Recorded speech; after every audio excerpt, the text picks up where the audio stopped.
जिल्हा व नियोजन समितीमार्फत मंजूर करण्यात आलेल्या योजनांकरिता वितरित निधीचा पूर्ण आणि परिणामकारक वापर होणे आवश्यक आहे। त्यामुळे जिल्हा वार्षिक योजनेतील मंजूर कामे वेळेत पूर्ण करून वितरित निधी समर्पित होणार नाही याची दक्षता घ्यावी असे निर्देश जिल्हाधिकारी आयुष प्रसाद यांनी दिले। जिल्हाधिकारी कार्यालयातील मध्यवर्ती सभागृहात आयोजित आढावा बैठकीत जिल्हाधिकारी आयुष प्रसाद बोलत होते।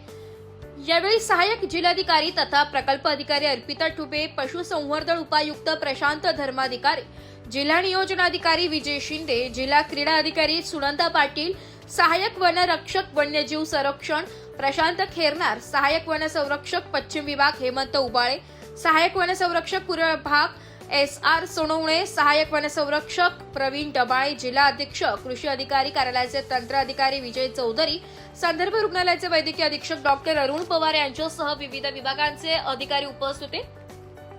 जिल्हाधिकारी श्री प्रसाद म्हणाले की शासनाच्या नियोजन विभागाच्या दिनांक 1 ऑगस्ट 2025 रोजी निर्गमित जिल्हा नियोजन व विकास समिती DPDC संदर्भातील शासन निर्णयानुसार जिल्हा वार्षिक योजनेअंतर्गत मंजूर योजनांवर उपलब्ध निधीचा पूर्ण व कार्यक्षम वापर करणे बंधनकारक असून निधी खर्चाअभावी शासनाकडे परत जाणे टाळणे आवश्यक आहे। यासाठी संबंधित विभागांनी कामांच्या अंमलबजावणीस गती देऊन नियोजनबद्ध कार्यवाही करावी, तसेच मंजूर कामांची सद्यस्थिती तपासून अपूर्ण कामे लवकर पूर्ण करण्यावर भर देण्यात यावा।